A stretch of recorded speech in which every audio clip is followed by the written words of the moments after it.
Streets on fire, youth against the system, police firing tear gas. But this is not just about TikTok, it's about years of broken promises. No jobs, no future, a democracy hijacked by the same old elites. Nepal's Gen Z is rising. And what happens there will impact India too. Hi everyone, this is Dev this side. And in this channel, we break down geopolitics, history, and economics in a way that is simple, easy to understand, and connected to our everyday lives. Because whether it's war, protest, economic crises, these events don't just happen out there. It impacts us, our everyday lives, and even our future. So if you want to understand how global events are tied back to India and to you happen to be in the right place. Now in today's video, we are going to understand about what is happening in Nepal. Why are the people protesting? Is it just because of social media ban or is there something deeper at play?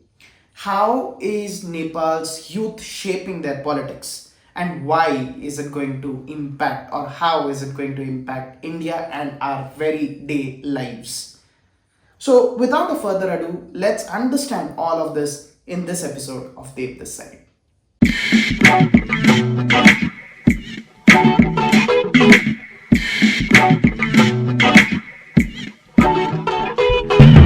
Let's start the video by understanding what's actually happening in Nepal.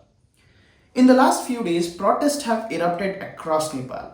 From Kathmandu to smaller cities, thousands of people have poured out onto the streets. The government's response was also heavy-handed.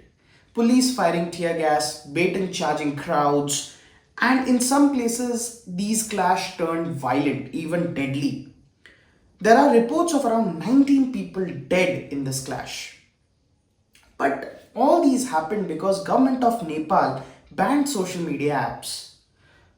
The official line from government is simple. Social media has become a problem. They say that it is fueling hate speech, stirring unrest, and spreading scams. Their response? Restrict platforms like TikTok and tighter control onto digital spaces. But for Nepal's young people, social media isn't just about scrolling through funny videos or through dance trends. It is their real voice. It's the only place where they can share out their feeling, they can call out corruption, they can speak about unemployment, or maybe they can talk about that Nepal does not hold any future for them. So when government tried to silence this voice of theirs, it wasn't just a ban on any social media app. It felt like an attack on their freedom, their expression, and the only platform to hold government leaders accountable. For many, it was the final straw. And that's why we saw anger spill onto the streets so violently and so quickly. Let's look into the deeper problem. If we think that this protest is only about TikTok or Facebook, then we are missing the whole point. The truth is, this anger has been building up for years. Since 2008, when Nepal abolished monarchy to become a republic, the country has seen 14 different prime ministers in 16 years of its existence as a republic.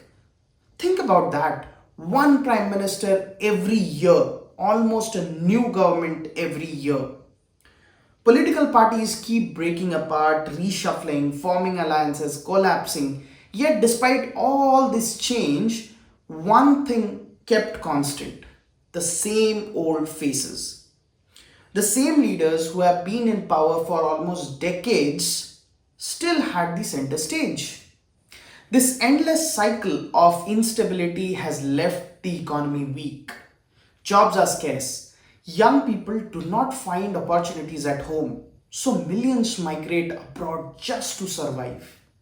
Development projects stall. Corruption scandals come and go, but accountability is rare. So when we look at these protests, we should look at it for what they really are. Not just a reaction to a ban, but an explosion of frustration at a political system that feels stuck, corrupt, and completely out of touch with ordinary people's lives. And here's what makes the moment so explosive.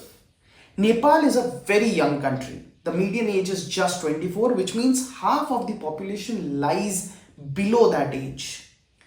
This is a generation that hasn't experienced the king's rule or the civil war. They didn't grow up with nostalgia for the old leaders or patience for their excuses. What they see are broken promises. They see unemployment everywhere, poverty all around, and leaders who keep rotating chairs while the lives of ordinary citizens are at risk and don't improve at all. And for them, democracy doesn't feel like a choice, it feels like a monopoly of elites. Yes, people can vote. Yes, there are elections. But who are the options? Same handful of leaders, same political families competing with each other over and over and over again. So, for Nepal's Gen Z, this is not just about replacing one prime minister with another. It's about demanding an entirely new kind of leadership, something that they have never been given. And if anyone is wondering why does it matter to India? The answer is very very simple. Any instability in Nepal is not just Nepal's problem. First, geography. India and Nepal shares open border with each other, which means the movement across border is free and any instability there spills directly over here, whether it is in the form of migration, illegal activity or security challenges. Second, millions of people or Nepali citizens live and work in India. They are a part of our community, they are a part of our culture. And any unrest in Nepal directly impacts them and the communities that they support over here. And third, geopolitics.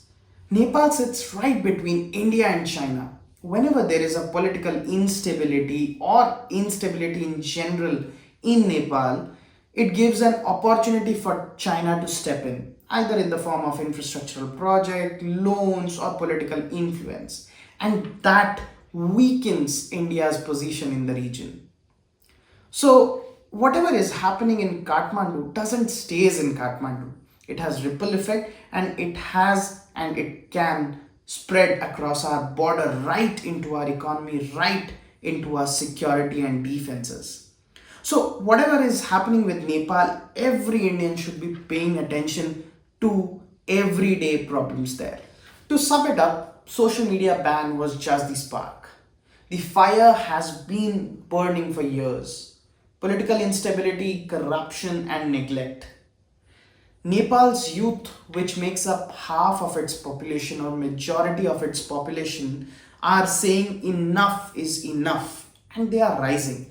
And this time, they are not afraid to rise and to challenge the old order.